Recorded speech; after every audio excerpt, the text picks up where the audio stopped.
सलाम।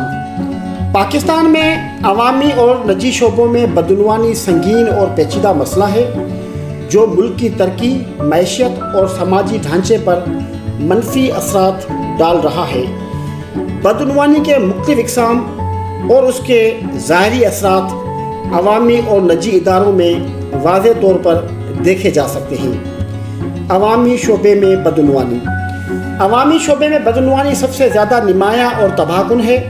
सरकारी इदारों में बदعنوانی कई शक्लों में मौजूद है, जिनमें रिश्वत, अख्तियारात का नाजायज़ इस्तेमाल, सियासी असर व रसूख और अवामी फ़ंड्स का गलत इस्तेमाल शामिल है। रिश्वत। सरकारी अफसरान की तरफ से अवामी खिदमात के हसूल के लिए रिश्वत लेना आम हो चुका है। ये मसला पुलिस, अदलिया और बल्दियाती इदारों में ख़ास तौर पर ज़्यादा पाया जाता है। आवाम को रोज़मर्रा के काम जैसे कि शनाख्ती कार्ड बनवाना या ड्राइविंग लाइसेंस बनवाने के लिए रिश्वत देनी पड़ती है। अख्तियारात का नाजायज़ इस्तेमाल। सरकारी अफसरान और सियासतदान अक्सर अपने अख्तियारात का गलत इस्तेमाल करते हैं ताकि ज़ाती मफादात को पूरा किया जा सके।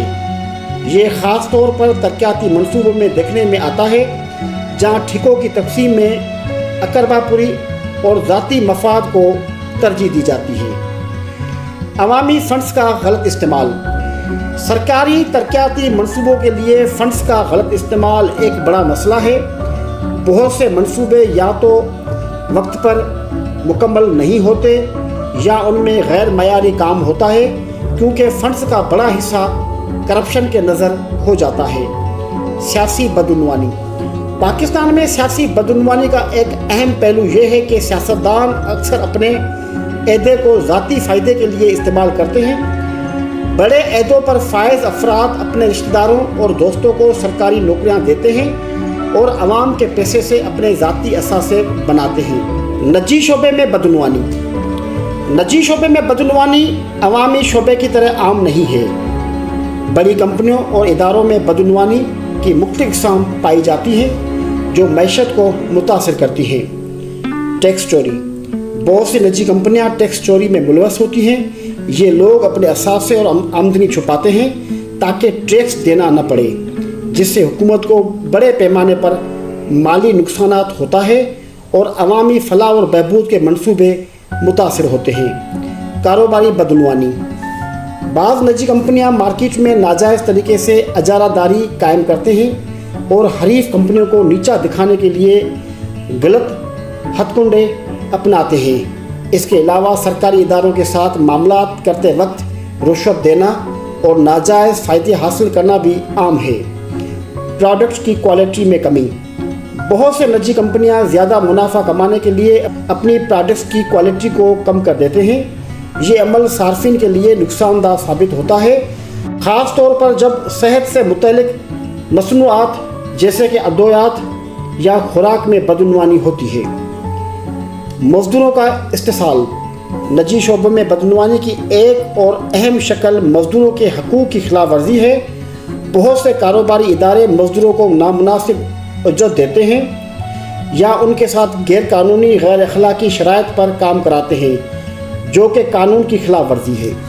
बदعنوانی के नताइज। पाकिस्तान में बदعنوانی के नताइज बहुत संगीन हैं और हर शोबा ज़िंदगी पर असरअंदाज होते हैं। मुआशी रफ्तार में कमी, गरीब आवाम पर बोझ, मुआशी तरक्की की रफ्तार में कमी, इदारों पर आवाम का एतमाद कम होना, सरमायाकारी में कमी और बदعنوانی का ख़ात्मा एक संगीन लेकिन ज़रूरी अमल है और इसके लिए मजबूत इक़दामात की ज़रूरत है। कानून की अमलदारी, एहतसाब के इदारों को मजबूत करना, टेक्नोलॉजी का इस्तेमाल वगैरह, इससे आवाम की खिदमत की फराहमी को बेहतर बनाया जा सकता है। पाकिस्तान में आवाम की बदعنوانی के नताइज के बारे में आगाह करना और उनकी शिरकत को बढ़ाना ज़रूरी है। मीडिया और तालीमी इदारों के ज़रिए बदعنوانی के ख़िलाफ़ मुहिम चलाई जा सकती है ताकि पाकिस्तान में अवामी और निजी शोबों की बदعنوانی एक संगीन मसला बनकर सामने न आए और इसके ख़ात्मे के लिए मुवस्सर इक़दामात किए जाएँ तो मुल्क की तरक्की और आवाम की फलाह और बहबूद में नुमायाँ बेहतरी आ सकती है। बदعنوانی का ख़ात्मा न सिर्फ मुल्क की मैशत को मुस्तहकम करेगा बल्कि आवाम का इदारों पर एतमाद भी बहाल करेगा।